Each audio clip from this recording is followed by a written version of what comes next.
jangan sekali-kali ditaruh di bawah. Jadi kita sebagai sahibul bait, sebagai sahibul hajat, sebagai orang yang mengadakan misalnya acara selamatan, tahlilan dan sebagainya, maka siapkan meja yang agak tinggi. Tujuannya apa? Tujuannya untuk meletakkan buku Yasin tadi. Bila sudah selesai, maka kita wajib mengambil dari jamaah-jamaah tersebut. Kita kumpulkan kembali, letakkan kembali, taruh kembali di atas meja itu. Kenapa demikian? Kita khawatir ada orang, ada sahabat kita, tetangga kita tidak mengetahui atau belum mengetahui. Sehingga surah Yasin tadi taruh di mana? Taruh di bawah. Itu yang kita khawatirkan. Karena Al-Quran wajib kita muliakan, Al-Quran wajib kita hormati, Al-Quran wajib kita junjung tinggi. Kata Allah Subhanahu wa taala tadi, la yamassuhu illal mutahharun.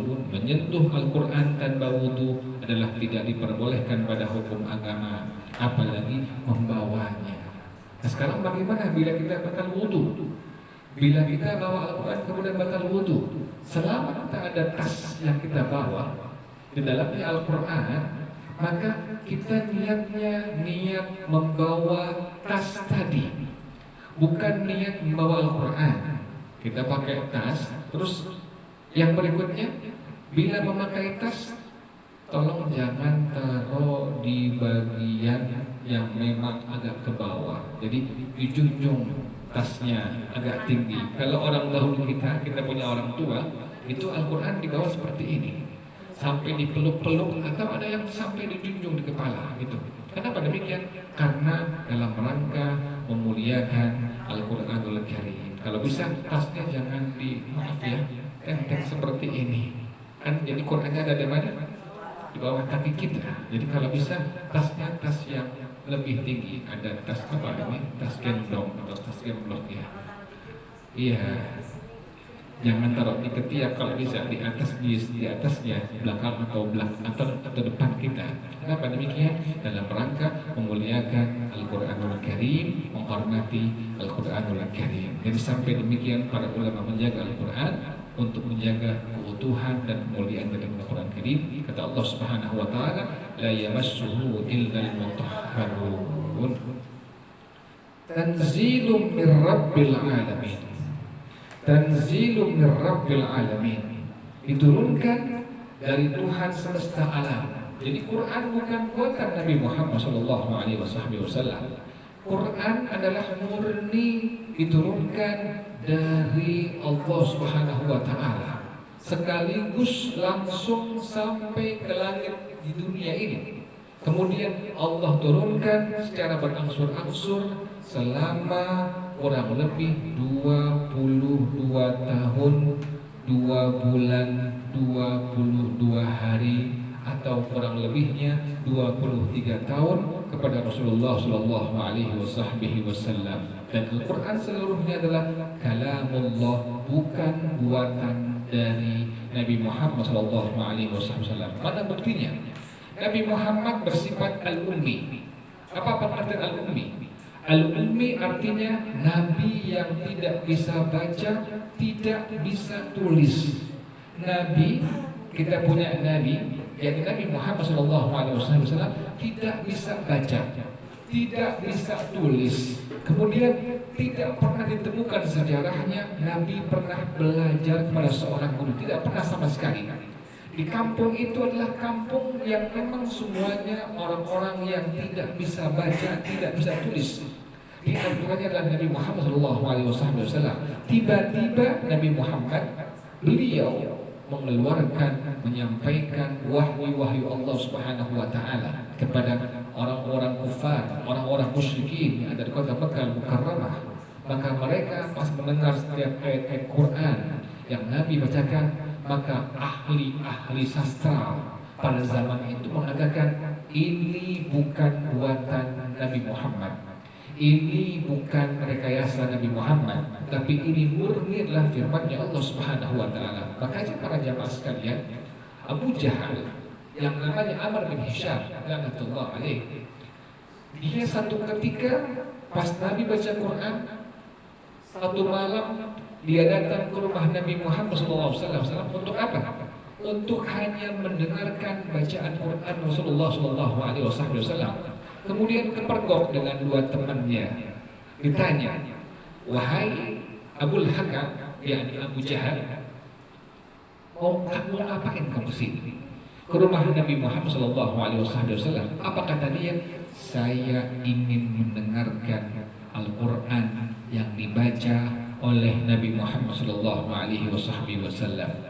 Kata Abu Jahal, Al-Quran itu bukan buatan Nabi Muhammad SAW, tetapi isinya adalah kalimat-kalimat yang penuh mutiara hikmah. Pasti ini merupakan firman-Nya Allah Subhanahu wa taala. Jadi Abu Jahal sudah mengetahui. Makanya pas sampai ke telinganya Rasulullah SAW, bahwasanya Abu Jahal hampir setiap malam mendengar bacaan Quran Rasulullah SAW, Nabi langsung menggelarnya Abu Jahal. Apa maknanya? Bapak dari kebodohan. Bagaimana pengertiannya? Karena dia sudah tahu Quran yang Nabi baca adalah bukan ucapan Nabi, tetapi adalah firman Allah Subhanahu wa taala, tetapi tidak mau beriman kepada Nabi Muhammad SAW, tidak mau beriman kepada Al-Qur'anul Karim. Makanya tadi kata Allah Subhanahu wa taala, Quran itu tanzilum mir rabbil alamin. Bukan buatan Nabi Muhammad, tetapi murni adalah diturunkan dari Allah Subhanahu wa taala. Contoh misalnya Musailimah al-Kadzdzab, itu dia seorang nabi palsu.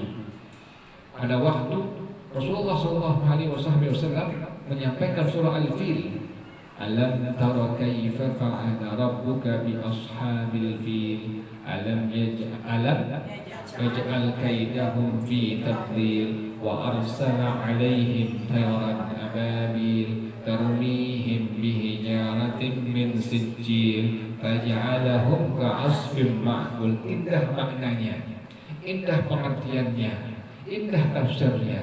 Ini Musailimah al-Kadzdzab, seorang nabi palsu, mengatakan saya juga bisa bikin ayat, bikin surah Al-Fil. Dia bikin surah Al-Fil dengan bahasanya Musailimah al-Kadzdzab. Bagaimana tafsir surah ini tersebut? Maka dia mengatakan Al-Fil, wa ma adraka mal-fil. Al-Fil hayawanun lahu khurtumun tawil. Gajah. Apa itu gajah? Gajah adalah hewan yang belalainya panjang. Apakah ada maknanya? Tidak ada makna sama sekali. Kalau semua sudah tahu bahwasanya gajah adalah hewan yang memiliki belalai yang panjang. Lain dengan Nabi langsung dapat wahyu dari Allah Subhanahu wa taala dengan kalimat tadi, alam tara kaifa fa'ala rabbuka bi ashabil fil, menceritakan tentang pasukannya Abrahah yang ingin menghancurkan Ka'bah Baitullah. Kemudian datang ke Mekah dengan bala tentara bergajah seluruhnya. Ada satu gajah yang paling besar berwarna putih. Dan setiap dia yang masuk ke Mekah pasti kabur, nggak mau ini gajah. Jadi subhanallah, gajah sudah tahu dan takut kepada Allah Subhanahu wa taala. Abraham mengendarinya, ini gajah mundur kabur. Tidak mau apa? Tidak mau menghancurkan Ka'bah Baitullah. Jadi surah ini menceritakan tentang pasukan Abraham yang dia menggunakan pasukan gajah. Subhanallah. Jadi berbeda dengan surah Al-Fil yang memang buatan manusia, yakni buatan seorang nabi palsu yang bernama Musailimah al-Kadzdzab. Ada redaksinya Al-Fil, wa ma adraka mal-fil. Al-Fil hayawanun lahu khurtumun tawil, yang tidak ada makna sama sekali. Makanya kata Allah Subhanahu wa taala pada ayat yang ke-80, tanzilum mir rabbil alamin. Quran yang ada yang di tangan-tangan kita semua, yakni Al-Qur'anul Karim, itu merupakan murni diturunkan dari Allah Subhanahu wa taala, Tuhan semesta alam. Kemudian para jamaah sekalian, kata Allah Subhanahu wa taala, afa bihadzal hadithi antum mudhinun. Apakah dengan Al-Quran ini, kata Allah Subhanahu wa ta'ala, kalian wahai orang-orang Mekah akan meremehkan berita-berita ini yang ada pada Al-Quran. Allah katakan, apakah kalian wahai orang-orang Mekah, orang-orang kafir, orang-orang musyrik akan meremehkan setiap berita yang Allah sampaikan dalam Al-Quran? Contohnya apa beritanya? Tentang Nabi Muhammad SAW. Yang kedua, tentang adanya kubur. Yang ketiga, tentang adanya hari bangkit. Yang keempat, tentang adanya hisab di hadapan Allah Subhanahu wa taala. Yang kelima, tentang adanya surga dan adanya neraka. Apakah kalian akan tentang itu semua? Akan kalian remehkan itu semua? Kata Allah Subhanahu wa taala, baik orang-orang Mekah. Jadi Allah katakan kepada orang Mekah bahwasanya afabi hadzal hadithi antum mudhinun. Apakah kalian akan meremehkan terhadap kabar berita yang Nabi sampaikan lewat Al-Quranul Karim? Nabi menyampaikan tentang bagaimana sifat-sifat Nabi Muhammad SAW. Nabi menyampaikan bagaimana kubur, ada adab kuburnya. Maka Nabi berlindung kepada Allah dengan kalimat Allahumma inni a'udzubika min adabi jahannam wa min adabi qabri wa min fitnatil mahya wal mamat wa min fitnatil masiihid dajjal. Kemudian adanya hari bangkit. Setelah kita dimatikan oleh Allah Subhanahu wa taala, setelah Israfil meniup sangkakala, kemudian terjadi hari kiamat. Bumi berbenturan dengan matahari seterusnya sampai semua kita hancur rata bumi ini selama 40 hari 40 malam. Allah turunkan hujannya air sperma. Allah turunkan hujan selama 40 hari 40 malam. Hujan itu menumbuhkan, menghidupkan kembali semua makhluk Allah yang telah mati tadi. Dihidupkan kembali seluruhnya. Itulah yang disebut sebagai Yaumul Ba'ats, hari kebangkitan untuk semua makhluk-makhluk Allah Subhanahu wa taala. Jadi bangkit lagi, setelah itu dikumpulkan di sebuah tempat yang bernama Mahsyar. Tempatnya namanya Mahsyar. Per orang, per hamba Allah, per makhluk Allah masing-masing ada tempatnya yang disebut sebagai mauqif. Di Mahsyar ada tempat per orang hamba Allah, kita nanti akan mengalaminya. Masing-masing kita ada mauqif kita, ada tempat kita berdiri masing-masing kita. Ini berdirinya si A, berdirinya si B, berdirinya si C. Subhanallah, bahkan matahari kata Rasulullah SAW lebih dekat dari sejengkal tangan kita. Ya Allah, berarti kan sangat apa ini? Sangat dekat. Ya Allah, makanya tergantung amal-amal itu hamba Allah Subhanahu wa taala.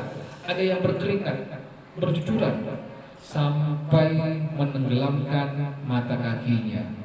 Ada yang berkeringat, bercucuran sampai menenggelamkan betisnya.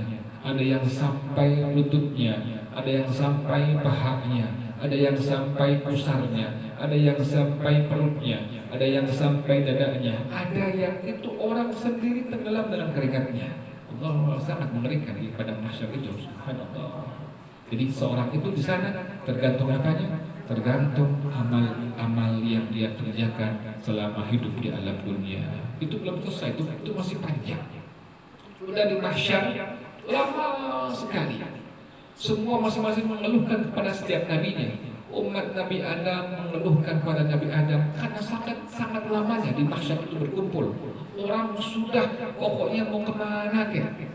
Mau neraka deh. Kenapa demikian? Karena sangat menyusahkan di mahsyar itu. Sehingga umat Nabi Adam ke Nabi Adam mengeluh, "Wahai Nabi Adam, tolong kami, mintakan kepada Allah Subhanahu wa taala percepat ini."